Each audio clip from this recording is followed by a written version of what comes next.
Oi, gente! Hoje é mais um vídeo do nosso canal da saga Direito Constitucional para a prova da Polícia Civil do Estado de São Paulo.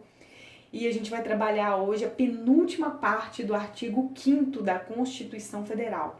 Então, para quem ainda não viu os outros artigos, os outros incisos, a gente está trabalhando desde o artigo 1º, da Constituição Federal. Eu vou deixar para vocês aqui o link na descrição do vídeo, para quem ainda não viu conseguir acompanhar. Então, bora lá pro conteúdo sem perder tempo. A gente vai começar hoje do inciso 61. Então, lembrando que essa é a penúltima parte do artigo 5º. Então, vai ter só essa aula e mais uma do artigo 5º, mas a gente continua depois com os outros artigos, para trabalhar todo esse rol de artigos do direito da Constituição Federal que mais cai na prova da VUNESP. E hoje a gente vai começar com um inciso, então, com 61, que diz o seguinte, ninguém será preso senão em flagrante delito ou por ordem escrita e fundamentada de autoridade judiciária competente, salvo nos casos de transgressão militar ou crime propriamente militar definidos em lei. Tá? Então, aqui está trazendo esse inciso quais são as hipóteses em que uma pessoa pode ser presa.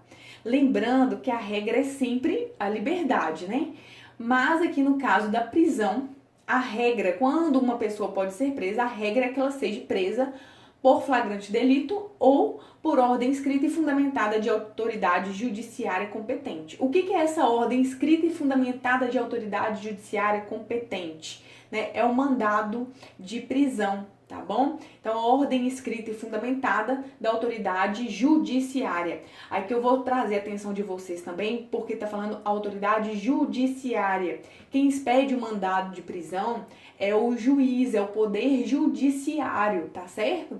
O mandado de prisão não pode ser expedido, por exemplo, por autoridade policial, No caso ali do delegado de polícia, não existe mandado de prisão expedido por delegado, tá bom? Então, o mandado de prisão tem que ser expedido, por autoridade judiciária, tá? Então, essa é a regra, Flagrante delito e mandado judicial. E existem as exceções, que uma pessoa pode ser presa fora desses casos de flagrante delito e mandado judicial. Ela ainda pode ser presa por transgressão militar ou crime propriamente militar, que são trazidos, que são definidos, Tanto a transgressão quanto o crime propriamente militar são definidos por leis específicas, tá bom? Então, a título de curiosidade, eu trouxe para vocês, está vigente a Lei 13.967 de 2019, e essa lei, ela vedou a prisão administrativa para a polícia militar e para os bombeiros militares, tá bom? Então, nos casos de transgressão militar para os bombeiros militares e para as polícias militares, não existe mais a possibilidade de prisão, tá certo? Então, a possibilidade de prisão para a PM e para o BM fora do caso de flagrante delito e mandado judicial, ela vai acontecer somente no caso de crime propriamente militar, ok? Então, PM e BM podem ser presos, por flagrante delito, por mandado judicial e por crime propriamente militar. Essa lei aí excluiu a transgressão militar. E aí, para facilitar para vocês, esse inciso, para ficar mais visual, a regra que uma pessoa pode ser presa, é por flagrante delito ou por mandado judicial. E a exceção, ela pode ser presa fora do caso de flagrante delito e fora do caso de mandado judicial, quando do cometimento de transgressão militar ou de crime propriamente militar, ok? E aí a gente passa então para o inciso 62, ainda trabalhando essa questão da prisão, dos direitos do preso, E ele diz o seguinte, a prisão de qualquer pessoa e o local onde se encontre serão comunicados imediatamente ao juiz competente e à família do preso ou a pessoa por ele indicado, tá? Então aqui eu vou trazer a atenção de vocês, que a prisão de qualquer pessoa, ela tem que ser comunicada imediatamente ao juiz, que vai tomar as providências ali imediatas, cabíveis, como por exemplo o relaxamento da prisão quando ela for ilegal, e tem que ser comunicado também a prisão imediatamente à família do preso ou a uma pessoa que ele indicar, tá bom? Então a prisão tem que ser comunicada ao juiz e à família, ou, né, aqui substituindo a família, uma pessoa por ele indicada, né? Indicada pelo preso, no caso. E aí a gente passa, então, para o inciso 63, que diz o seguinte, ó: o preso será informado de seus direitos, entre os quais o de permanecer calado, sendo-lhe assegurada a assistência da família e de advogado. De novo aqui, tá, gente? É assegurado ao preso a assistência da família. Então, lá no inciso de cima, no inciso anterior, né, no 62, a gente acabou de falar que a prisão ela tem que ser comunicada imediatamente à família. Por quê? Porque a assistência da família também é um direito do preso, tá bom? Então, o preso, ele tem, né, no ato da sua prisão, ele tem que ser informado de seus direitos, entre os quais o de permanecer calado, porque ninguém é obrigado a produzir prova contra ele mesmo, né? Ninguém é obrigado a se incriminar. E também é assegurada a assistência da família e do advogado, porque ele tem direito de se defender, né? De ser defendido, tá bom? E aí a gente passa, ainda falando dos direitos dos presos, a gente vai para o inciso 64, que diz o seguinte: o preso tem direito à identificação dos responsáveis por sua prisão ou por seu interrogatório policial. Então, o preso ele tem o direito de saber quem é a autoridade responsável pela sua prisão, tá? Ou a autoridade que vai fazer o seu interrogatório policial. Então, ele tem direito de saber, de identificar quem é o responsável por sua prisão ou interrogatório policial, tá certo? Continuando, e o inciso 65 diz o seguinte, ó: a prisão ilegal será imediatamente relaxada pela autoridade judiciária. Por que eu disse para vocês lá no inciso anterior, né, que a prisão ela tem que ser imediatamente comunicada ao juiz, né, para o juiz tomar as providências cabíveis ali para aquele caso. Inclusive, uma das providências pode ser o relaxamento da prisão. O relaxamento da prisão, ela ocorre quando a prisão ela é ilegal, tá certo? Então, prisão ilegal, ela é relaxada. Aí a gente, falando aí também de relaxamento de prisão, né, no caso de liberação da pessoa que foi presa por algum motivo. Aí a gente passa também por inciso 66, desculpa. E o 66 diz o seguinte, ó: ninguém será levado à prisão ou nela mantido quando a lei admitir liberdade provisória com ou sem fiança, né? Então a pessoa foi presa. Aquela prisão ela foi ilegal, foi arbitrária. Eu vou pedir o relaxamento da prisão. A pessoa foi presa, fez o flagrante, a prisão está completamente legal, né? Mas existem ali os requisitos, né? Estão presentes os requisitos para que a pessoa ela possa usufruir da liberdade provisória. O juiz vai determinar, então, a liberdade provisória com ou sem fiança, de acordo com o que a lei estabelecer, tá bom?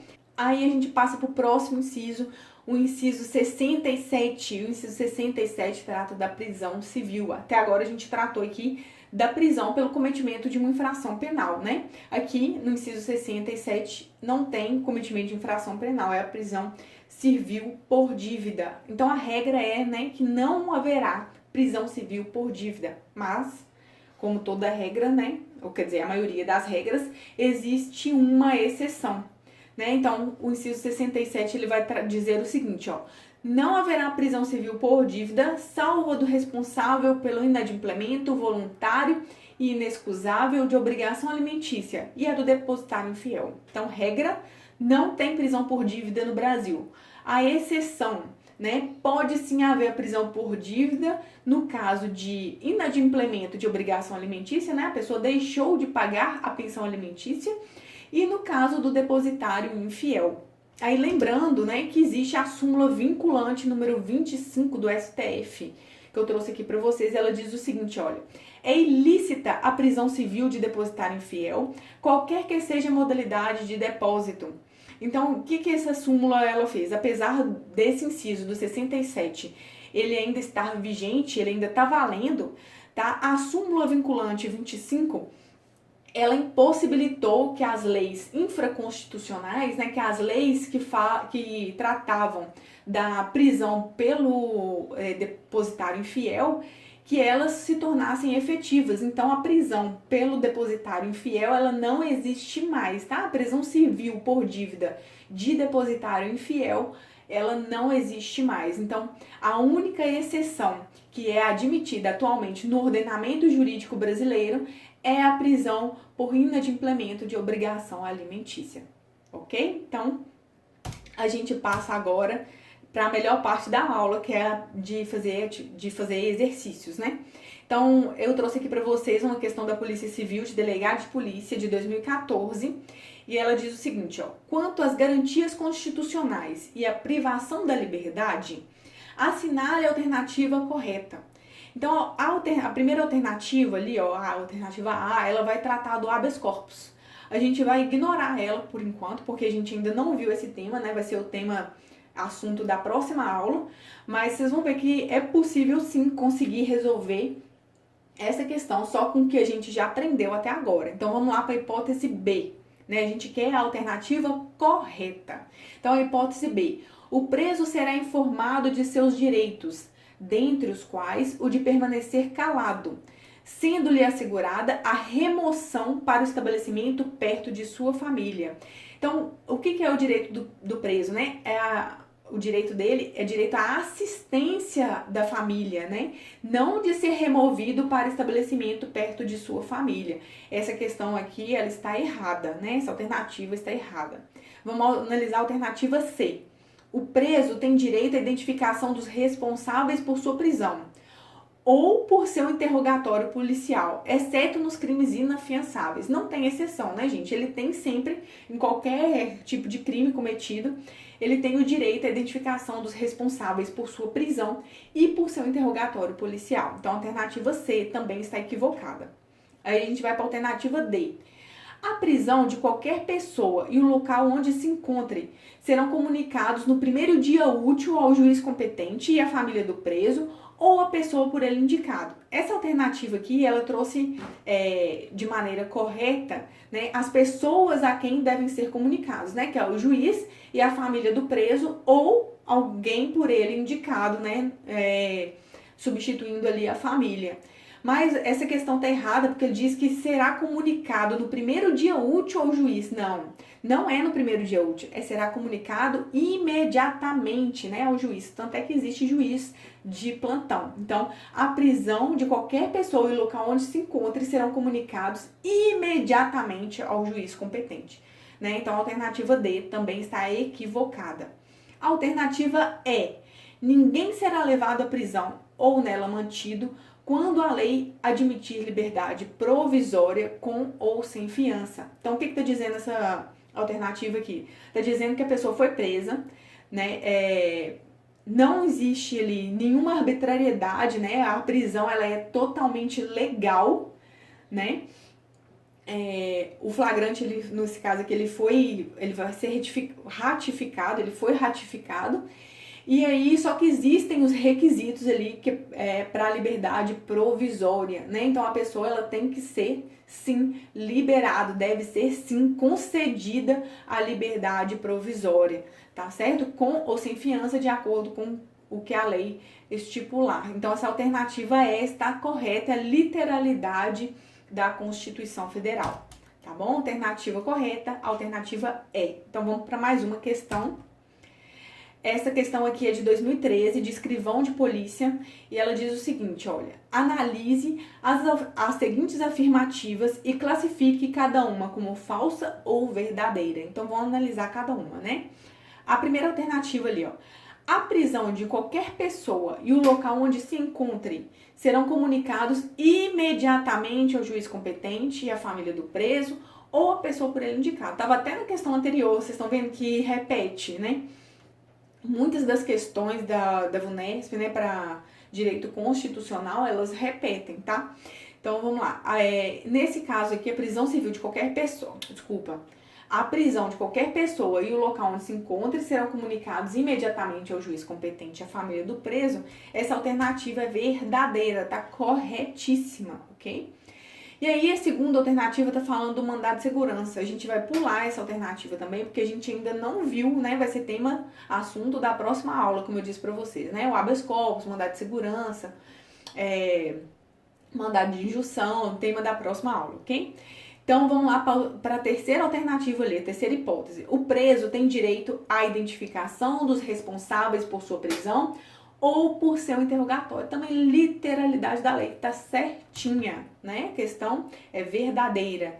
E a última ali tá falando assim, ó, ninguém será levado à prisão ou nela mantido quando a lei admitir a liberdade provisória com ou sem fiança. Também a gente acabou de ver, né, gente, na questão anterior, né? A questão anterior é até de um ano depois dessa questão, então algumas alternativas, né, alguns incisos da Constituição, principalmente do artigo 5º, eles se repetem com frequência, tá? Nas provas da VUNESP para a Polícia Civil, ok? Então essa alternativa aqui também, ela é verdadeira. E aí, vocês reparem, né, que mesmo a gente não tendo preenchido uma das alternativas, a gente ainda consegue achar a resposta certa, né? Então, vendo lá, né, que a primeira alternativa ali é V, a gente tem três opções, né? A hipótese B, C e D. Pulando a segunda ali, né, e passando para a terceira, que é verdadeira também, né? A terceira hipótese é verdadeira. Quando eu vou achar lá a alternativa correta, eu já delimito ali, né? Antes eu tinha B, C e D e agora eu tenho B e C. Então, eu fico ali entre B e C. E quando eu analiso a última hipótese, que é verdadeira, eu vou para a alternativa B, de bola, tá? Então, a questão correta aqui é a questão B, tá certo? Então, a gente encerra a aula de hoje. Eu espero que vocês tenham gostado. E eu espero vocês na próxima aula, que é a última aula nossa do artigo 5º da Constituição Federal, tá? Mas eu espero vocês para as aulas dos próximos artigos também, ainda da Constituição Federal. Até!